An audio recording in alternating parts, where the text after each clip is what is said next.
Alright, this is the problem set for Module 3, Lesson 10. Reminder, the problem set is not the same as the homework, but it's really close to it, just the numbers are different. So these are just examples to go off of to help you on your homework. I'm only going to be doing 3 examples today because it is similar to yesterday's assignment. So all you're doing is finding the common denominator and you're subtracting your mixed numbers. Alright, so let's look here. We have 3 1/5 minus 2 1/4, and we're going to separate those. I'm going to find our LCM so that we can have our least common denominator. So we're going to count by 4s and 5s. I get 4, 8, 12, 16, 20. Hopefully you realize you can stop here. I get 5, 10, 15, and 20. So for my 4, it took me 5 times to get to 20. So I'm going to multiply denominator and numerator by 5. Reminder, whatever you do to the bottom, you've got to do to the top. So denominator should turn out to be 20. 1 times 5 is 5.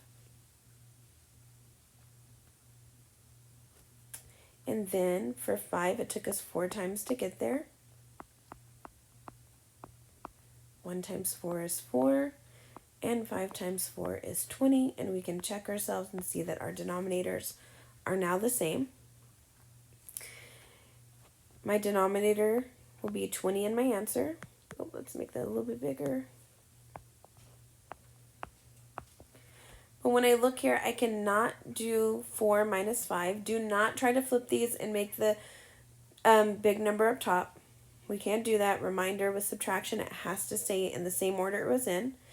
So since I cannot do 4 minus 5, I'm going to come over to my whole numbers and borrow 1.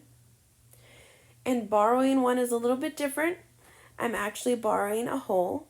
So I'm going to look at my denominator, which is 20, and I'm going to add 20 over 20. Oh, let me move these out of the way. And now I get 24 over 20. So now my top number is bigger than the bottom number. So now I can go ahead and subtract. So 24 minus 5 is 19 over 20. And then I can do 2 minus 2, which is 0. So I don't have any whole numbers there, so my answer will just be 19 out of 20. So it looks like on today's lesson, because I haven't looked at it yet previously, it looks like we are going to have to be borrowing from our whole numbers because our top number may not have enough. So let's go to the next one. Reminder, if I go too fast, you need to pause. Go ahead and pause. We should have the basic steps down of finding the LCM so that we can have a common denominator. It's going to be that borrowing on what or how we need to borrow is what might be confusing to students. So I've got 7 1/5 minus 4 1/3, and we're going to separate those. My denominators are not the same, so I'm going to go ahead and count by 3s and 5s. Now, some students may be able to recognize that 15 is the LCM immediately. That's fine. Just make sure that you are finding the least common multiple because we don't want to go higher than that. Again, if you do, you're going to still be able to arrive at the same answer. You're just going to 100% force yourself to have to simplify. So I get 3, 6, 9, 12, 15, 5, 10, 15. So for 3, it took me 5 times to get there. So that'll equal 5 over 15. Again, I'm probably going too fast from you writing down or maybe working out the example yourself. Make sure you pause if you need to. 5, it took me 3 times to get there. So I get 3 out of 15. My denominator is going to be 15. When I look here, I cannot do 3 minus 5. Make sure you check students here because they will go 3 minus 5, 5 minus 3, and then try to put down 2. So just remind them that they cannot flip the order of that. So I'm going to come over here and borrow one. Again, when I'm borrowing one with fractions, I'm borrowing a whole. So I'm going to look at my denominator and make it simple for myself, and I'm just going to add one whole to it. So 15 over 15, which will give me 18 over 15. Now I can do 18 minus 5, which is 13 over 15. And then 6 minus 4, which is 2. So I get 2 and 13 out of 15. All right, I think there is one more on the next page.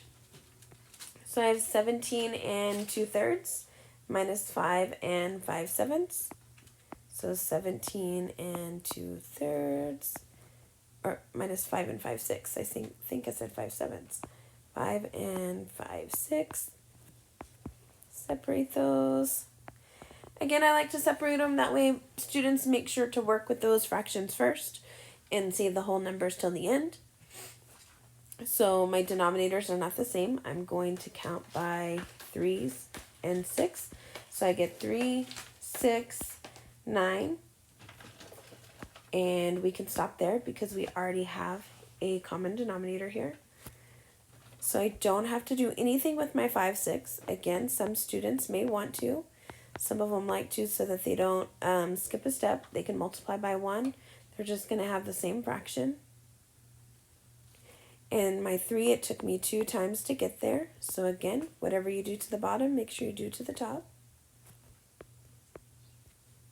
So 3 times 2 is 6. 2 times 2 is 4. My denominator is 6. 4 minus 5, I cannot do this. So I'm going to come borrow. And I'm going to add a whole to that. My denominator is a 6. To make a whole box, we have 6 out of 6. When we add those together, we get 10 out of 6. Yes, this is an improper fraction. Students are probably going to say, improper fraction, I have to fix it. Reminder, do not fix it until the very end. We leave it until the very end because we may not have an improper fraction after that. So now I can do 10 minus 5 is 5. And then 16 minus 5 is 11. So I get 11 and 5 out of 6. So just remember to borrow from the whole number.